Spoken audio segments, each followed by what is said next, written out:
Good morning, everyone. Welcome to our class on statistics. This is our first class.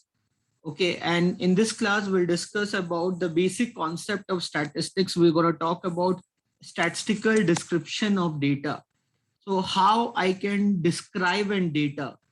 So here, when we talk about the perspective of describing and data, first we need to understand what is data. Data, when we talk about data, what is basically data? Data can be any symbol, data can be any representation, which can lead us to give us any information.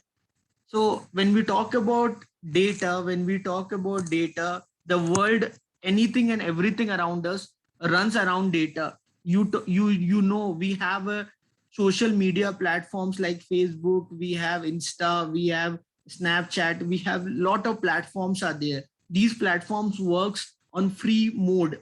You can use them, you can access them. For them, you don't need to pay their anything. But ultimately, if you figure out the valuation of Facebook, it is in billions. So why Facebook is so much valued company? Now Paytm IPO is gonna come very soon. So how the Paytm generated revenue? So here we need to understand a very important term which is called data. So when we say data, data doesn't mean that it should be numbers. Data, when we talk about data, a data can be either, it can be either quantitative data, or when we say data, or data can be either, it can be qualitative data. So the other name of quantitative data is called cardinal data. The other name of quantitative data is called cardinal data. The other name of qualitative data is called as ordinal data. Here in this subject called statistics, what this statistics is all about? Statistics is all about research. This research we are performing, we are working on this research based on some objective. We'll discuss about the objective of this research when we'll study the subject like business research methodology. There we'll go in much more elaborative way, and we try to understand the objective of working on this research. So you can remember, when we use the word statistics, is all about research. And the research what we are trying to do with this research, what we are working on, we are working on data. Data can be quantitative data like height, weight, marks. It can be qualitative data like gender, religion, caste or color, anything. So what we do with this data, once we get the data, we work on the data. We try to get some logical interpretation from the data. If you go through newspapers and all, I still remember many times in Times of India, an article comes that if you eat bubble gum, you will not get teeth cancer. The other day, you get one article where the article says that if you drink coffee, you become more intelligent. So some research are going on, and that research come up with some kind of conclusion. Okay, so it doesn't mean that that is the end of the story. Whenever we study the subject statistics, we are performing a research. With that research, we collect some data, we work on some data. There are different methods are there to work on the data. We try to get the data, we organize the data, and then we start analyzing the data. Well, whatever analysis we do, we come up with some logical interpretation from the data. So that is what this subject is all about. So more or less, I have given you the gist of this subject called statistics. Okay, everyone understood what I talked till now? Anyone have any doubt, any question?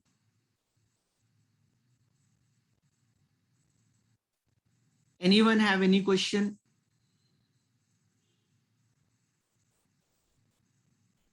Others? So no one knows the history of the subject statistics. Okay, no one knows the history of the subject. When this subject started working on, from the time we talk about human as a social animal, we started working on data collection. Okay, so when we look at the history of this subject, so few people say that this subject derived from the Latin word called status, or it can be derived from the German word called statistic, or it derived from the French word called statistique, or it derived from the Italian word called statista. Okay, where all these word basically means what? All these word basically means political state, where we are using this data basically to work on the administrative affair of the state. So initially, at the time of king time, when we were living in the age when the king were ruling the system, then the part of statistics what we are using, that part of statistics was called as vital statistics. That part of statistics what we are studying, we used to call that as a vital statistics, where the purpose of using this vital statistics was to gather the data about how many people are living in the kingdom, so that the king can talk about the taxation policies, so that the king can talk about its military organization. You talk about any kings which are very famous kings like Alauddin Khilji, you talk about Akbar the Great, you talk about Chandragupta Maurya, why they were considered a great ruler, because the reason was that they were great statistician. They were very good with numbers.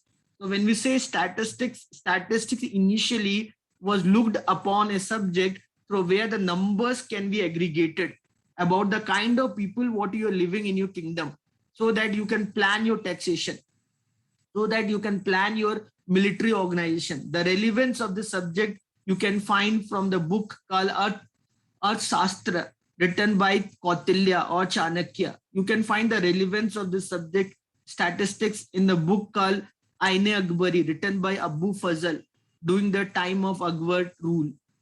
So this subject had a long history. It was being found from the Mesopotamian civilization or Egyptian civilization, the pharaoh of the Egypt. They were using this subject to know the people who are living that in their kingdom at that time, which we called as census, the census enumeration.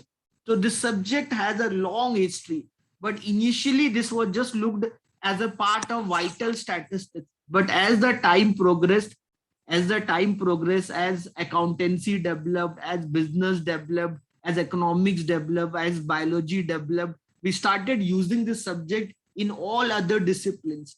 Now I go and teach statistics for MSc microbiology student. For the first semester, they have the subject called statistics. So you'll get confused. You'll think that somebody who's studying microbiology or biotechnology, why he or she has to study this subject? Because tomorrow it doesn't matter. You are a biologist, you are a microbiologist, or you are a data scientist, or whatever you are, or you are running a small shop. You need data. You need to work on how you can do the bookkeeping. And for the bookkeeping, for maintaining record, for anything and everything, you need the basic knowledge of statistics. So I hope you people can understand the relevance of this subject called statistics. And this statistics has huge implication in our day-to-day life. So when we try to understand this subject called statistics, I can talk about this subject in two sense. I can talk about this subject in singular sense, or I can talk about this subject in plural sense.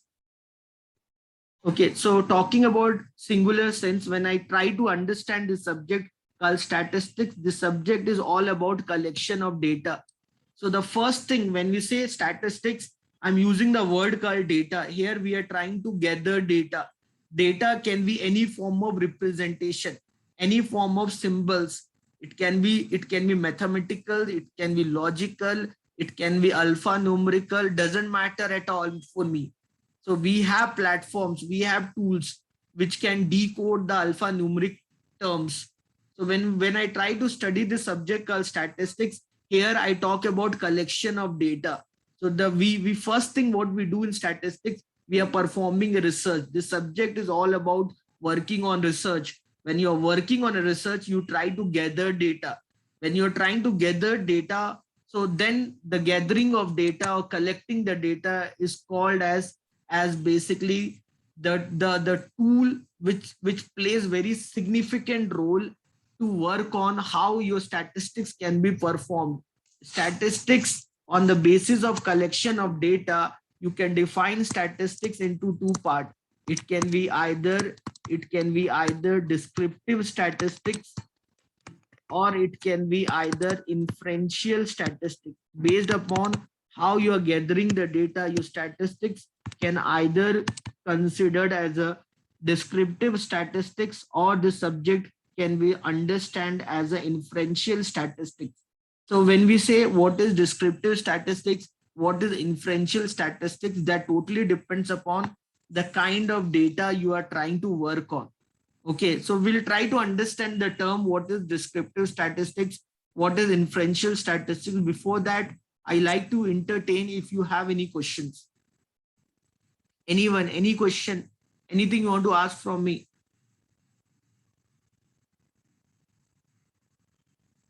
Any question, anyone? Guys, come up with question. Are you getting it? Whatever we have discussed so far? Okay, fine. So I'm assuming that you don't have any doubts or question. So let me first talk about descriptive statistics and inferential statistics. Before I talk about descriptive statistics and inferential statistics, I want to discuss about what is population. We need to understand what is population, what is sample. Okay, let's try to understand the two terms. What is population? What is sample? Okay, everyone. So are we good to go? You all are getting me right? Whatever we have discussed so far, first chapter is comparatively theoretical chapter. I know you would be expecting lot of mathematics, lot of calculation, but first let understand this and then gradually we'll do lot of mathematics. Don't worry about mathematics. Okay, so let's start talking about this subject. So when we say statistics, statistics is all about research. We are performing a research. Like suppose if I want to perform a research where I want to know how many people in Bangalore are aware about coronavirus. Okay, coronavirus, probably I want to know how many people are actually aware about what is virus, what are pathogens. Pathogens are of different type. They can be bacteria, they can be algae, they can be fungi, that can be protozoa. A lot of things are there. So if you know about little bit of biology, then you might be aware that viruses are non-living outside the body and they become living when they enter into the body. You can actually crystallize a virus, like how you crystallize a sugar.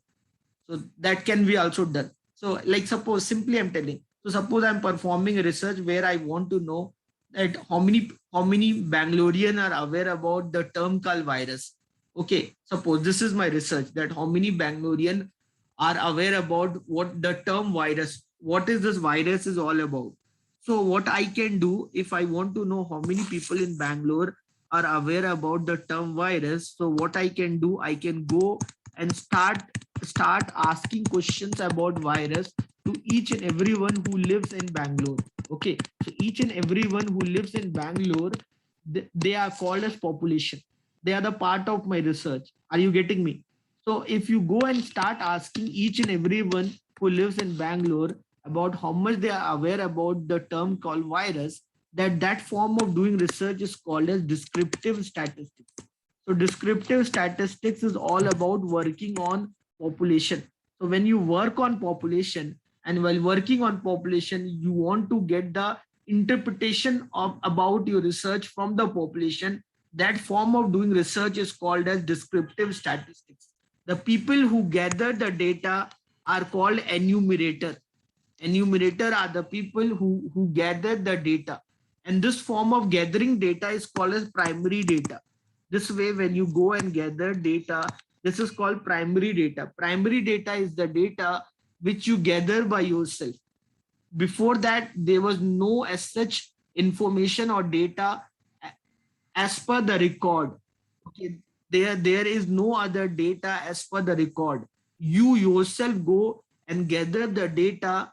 Okay, you do research by yourself. You go to the market, you go and ask people and try to collect information from them. This way of doing research, where the research is not available printed on unprinted medium, and you gather the data by yourself, so that form of gathering information or data is called as primary data.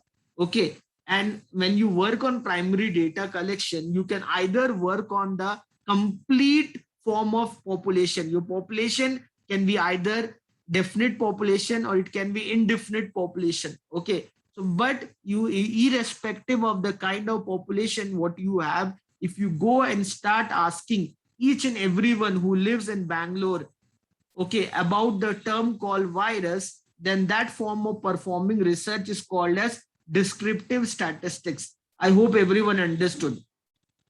But that way, when we work on descriptive statistics, it requires a lot of energy, it requires a lot of funds, it requires a lot of knowledgeable people who can perform your research logically, statistically, so that you can end up in getting your objective.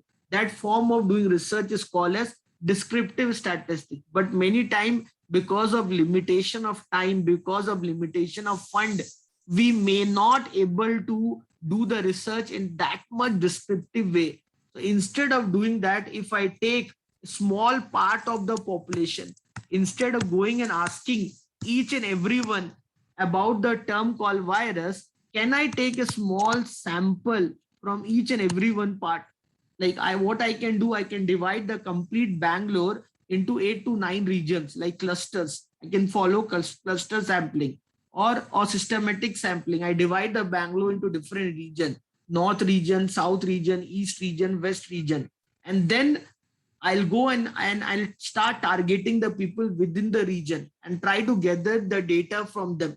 So that form of doing research, where instead of targeting each and everyone, if you take some respondent from certain part of Bangalore, and from them, whatever the logical interpretation you can get, from that you try to understand the population. That form of doing research is called as inferential statistics.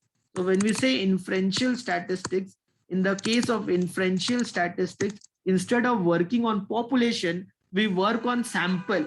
Sample are the subset of population. What is subset, set theory and all? If you want, you can watch my videos on set theory, functions, class 12 mathematics class videos, but that is none of our business right now. You should have a basic knowledge about what is subsets. Okay, subsets. So what is subset, what is power set and all, you should have a basic knowledge of that. So you know that what is population. Population is sum total of each and everyone who lives in Bangalore. They are the part of my population. So instead of targeting each and everyone who are the part of my population, okay, if I randomly or logically, if I select few individuals and from them I try to gather the data, that form of doing research is called as inferential statistics. Okay, so the whatever the logical interpretation I get from the inferential statistics, we have tools based on interpolation and extrapolation. From that, we try to understand the complete population. That form of doing research is called as inferential statistics. Okay, so when we work on sampling techniques, okay, although sampling techniques is not that much important as per the Bangalore University syllabus, but if you want, you can spend some time understand about different sampling techniques. We have stratified sampling, cluster sampling, multi-state sampling, quota sampling, random sampling, probabilistic sampling. The lot of techniques are there of sampling. Depending upon the kind of research what we are working on, we work on different sampling techniques. Okay, everyone. So when we do research, we can either do research on population or we can do research on sample. So when we do our research on population, that form of performing research is called descriptive statistics.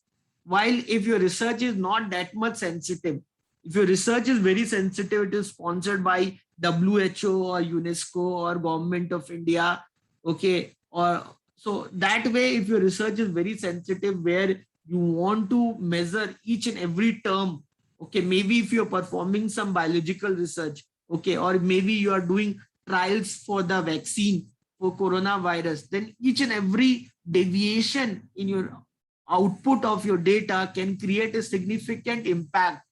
But when you're doing some kind of non-biological research, so there, instead of performing research on each and every individual, if you can select a sample and work on a sample also, it will not create much deviation, or it will not create much expectation about the reality. Later on, you can perform test of hypothesis, chi-square, ANOVA, Z-test, t-test to actually conclude logically about the kind of test what you have done.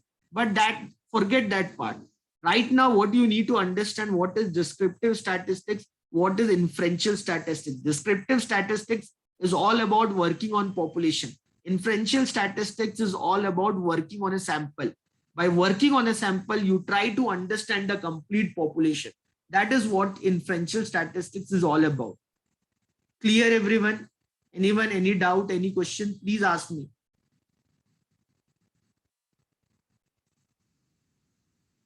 So here, statistics is all about collection of the data, where when we talk about collection of the data, we'll talk about we can collect the data by two ways. We can perform data collection either by primary data, so or we can work on secondary data. So secondary data are that form of data which is already available. So the data published or unpublished data which is already available in social media or in library or any other platform. From that, if we simply take that data and use that data for performing our research, that way of doing research is called secondary data. Are you getting it right? What is secondary data? So the data which is already available in Google, if you simply Google it, you will get a lot of data based upon any form of research if you are doing. Okay, so the data which is already available, if I work on that data, then that form of doing research is called working on secondary data. You can either work on primary data. Primary data working, when we work on primary data, here we collect the data by ourselves, depending upon our objective. The individuals who work on primary data are called as enumerator, and the tools what we work to work together the primary data, we follow different methods like direct observation method. We work on different methods. We work on direct observation method, okay, or we can work on interview method, or we can work on interview method to gather the primary data. When we say interview method can be direct interview. When we say interview method, we say interview method, it can be direct interview, it can be indirect interview. When we say interview, from interviews, if we are trying to gather the primary data, the performing interview to gather primary data is considered the best tool to gather the primary data. So here, through direct interview, you can gather the primary data, or through indirect interview, or you can gather the primary data by using telephonic interview. So by using interview method, we can collect the primary data. By observation method, we can collect the primary data, or by using mailed questionnaires. We are living in the age of internet, where we can communicate very easily each other through Google Forms or by using mails. So if I send mail questionnaires, and through questionnaires, if I'm expecting the response from my respondent, that form of collecting data is called as mail questionnaires. Through mail questionnaires, you can reach many people at the very small time, but the effectiveness of mail questionnaires can always be questionable. I hope you know the reason why. So when we say primary data is the data which we collect first time based upon the sensitiveness of our research, what we are performing. Okay, so based upon the sensitiveness of the research, what individuals are working on, based upon that sensitiveness, we know what form of research what we are working on, and based upon that we try to gather the data from our respondent. So the individuals who collect them, we call them as an enumerator, and the tools what we work on to work on primary data, they can be either work on based on direct observation method. You've seen that what is direct observation, so you'll see the changes. You'll see the changes like when the vaccines for the coronavirus were developed. Okay, so to test the effectiveness of the vaccine, so what we did, we worked on direct observation method. We requested the individuals who can participate in this clinical trial. When these individuals came, the different biological tests were performed on these individuals to measure their health conditions. And once these data were being collected, then the newly developed vaccine were injected into the body, and gradually the impact of that vaccine is then measured on them. by observing the different biological tests, or by simply observing them physically, what kind of physiological changes can observed in them, and then performing blood or urine or any other test or MRI or CT scan, we can observe the changes in the individual. So direct observation method is the most effective method out of all these methods, where we try to gather the primary data. Interview method, I hope you know about the difference about them. They're quite basic to talk about. So primary data, when we work on primary data, again, so when you work on primary data, you can either work on sample or you can work on population, depend upon the kind of research what you're working on. Either it is descriptive statistics or either it is inferential statistics. If it is inferential statistics, then you work on sample, you take the subset of the population. While if this is an descriptive statistics, you'll consider each and every individuals, you'll consider each and every units which is the part of your population, and you perform descriptive statistics on them. So everything depends upon the objective of the research, on what parameters you are doing the research. I hope you understood when we say collection of data, what collection of data is all about. Here we talk about basically the two ways of to collect the data. Either we work on primary data or either we work on secondary data. Next thing, when I say organization and classification of the data, here we'll talk about how we can organize the data. Okay, so organizing the data is all about dividing the data. Once you get the data,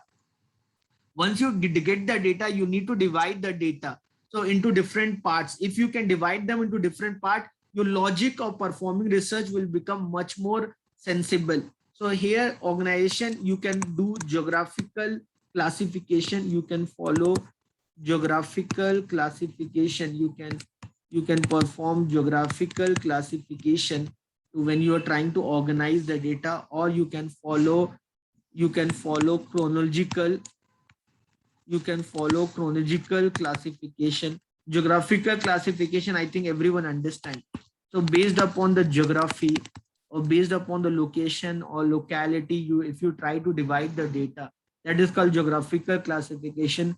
Chronological classification means when you divide the data based upon the time period, that is called chronological classification. It can be either quantitative classification, it can be either quantitative classification, okay, or it can be either qualitative classification, or it can be either qualitative classification. Okay, everyone. So when we are trying to segregate the data, if I'm trying to segregate the data, okay, into different parts, once I collected the data, so I can segregate them based upon different logic. I can follow geographical classification, I can follow chronological classification, I can follow quantitative classification, I can follow qualitative classification. The other name of quantitative classification is called cardinal classification. The other name of qualitative classification is called as ordinal classification. The other name of geographical classification is called spatial classification. The other name of chronological classification is known as temporal classification. They have different names. If you write a UGC net or some exam where statistics theory question can come, so then these terms become relevant. Otherwise, for your MBA level or MCOM level, these terms are not that much significant. So classification or organization, when we talk about here, we are talking about how we can divide the data. Once we collected the data, it becomes much more logical if you can divide the data into different parts. And then if you perform your analysis, then your possibility of errors in your analysis can be minimized. So what is these terms? Let try to understand these terms with an example. Suppose if I'm running in an IIT JEE institute, or maybe suppose if I'm running an MBA college, okay. So imagine if I'm running an MBA college and I get the data of all the students who done their UG undergraduation. Okay, suppose I get the data of all the students who are done their undergraduation. Okay, so once I get the data of all the students who have done their undergraduation, what I can do, I can do cold calling. I can start calling each and everyone, okay, to find out if they are really interested to do MBA. Okay, if they're really interested to do MBA, then probably I can pitch in my respective college to them. But here, wait a minute, imagine if I have lot of data with me, then simply responding or trying to call them each and everyone, which may or may not make much sense. Imagine if somebody, he or she, maybe he or she is not from India only. Simply I got some data, just assume from all over the world who all have done their undergraduate. Just assume.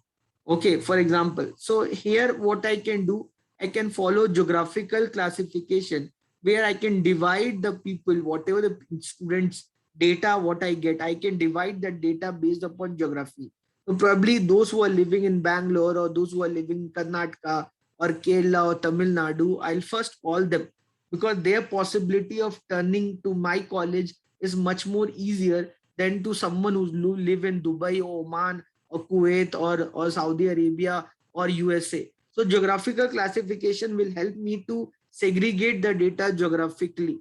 Okay, so there are many institutions who actually works on giving more emphasis from some student who are coming from some specific region. Okay, so then probably for those kind of institution, geographical classification will become much more logical. Then I can also perform chronological classification. Chronological classification basically means where you are dividing the data based upon time period. Imagine if I get the data of all the students who have done their undergraduation. Imagine somebody has done undergraduation 10 years before, or if somebody have done their undergraduation 15 years before, then their ability to do MBA right now is much more less than to someone who has done just now their undergraduate. So chronological classification can help me to segregate the data based upon the time period. And based upon the time period, if I can segregate the data, then more logically I can target my students. Then qualitative here, what I can do, like imagine I get all the student within the region in and around, okay, who are planning to do MBA this year. But if I'm running a very reputed institution, then probably what I can do, if I have a provision of scholarship, I can give scholarship to those students who have done exceptionally well in the undergraduation.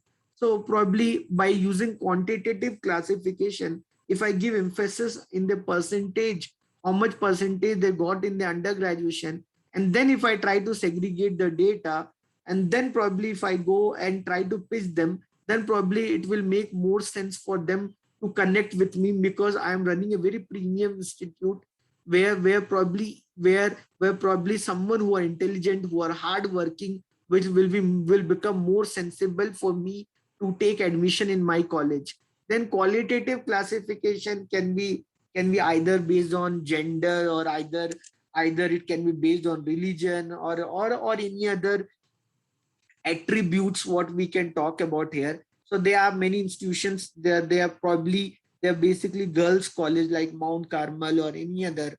So Jyoti Nivas, there are many institutions are there which are primarily a girls institutions. So they can have only those students who are probably female. So then for them, doing classification based upon male and female will become much more logical for them. I hope you have understood this. Anyone, any question?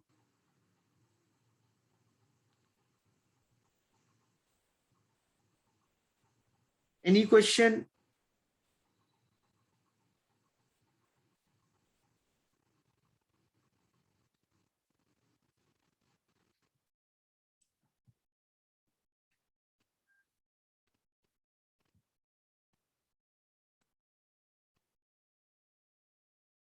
Question, guys, please ask questions. Any question?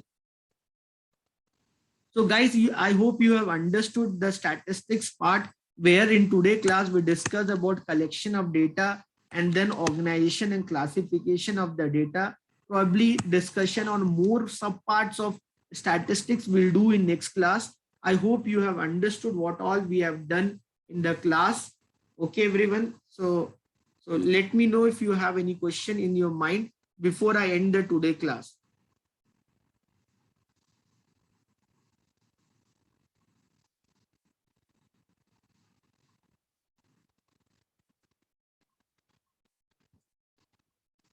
Geographical classification basically means when you're trying to divide the data based upon geography. Imagine if I have a data of all the people who want to do MBA.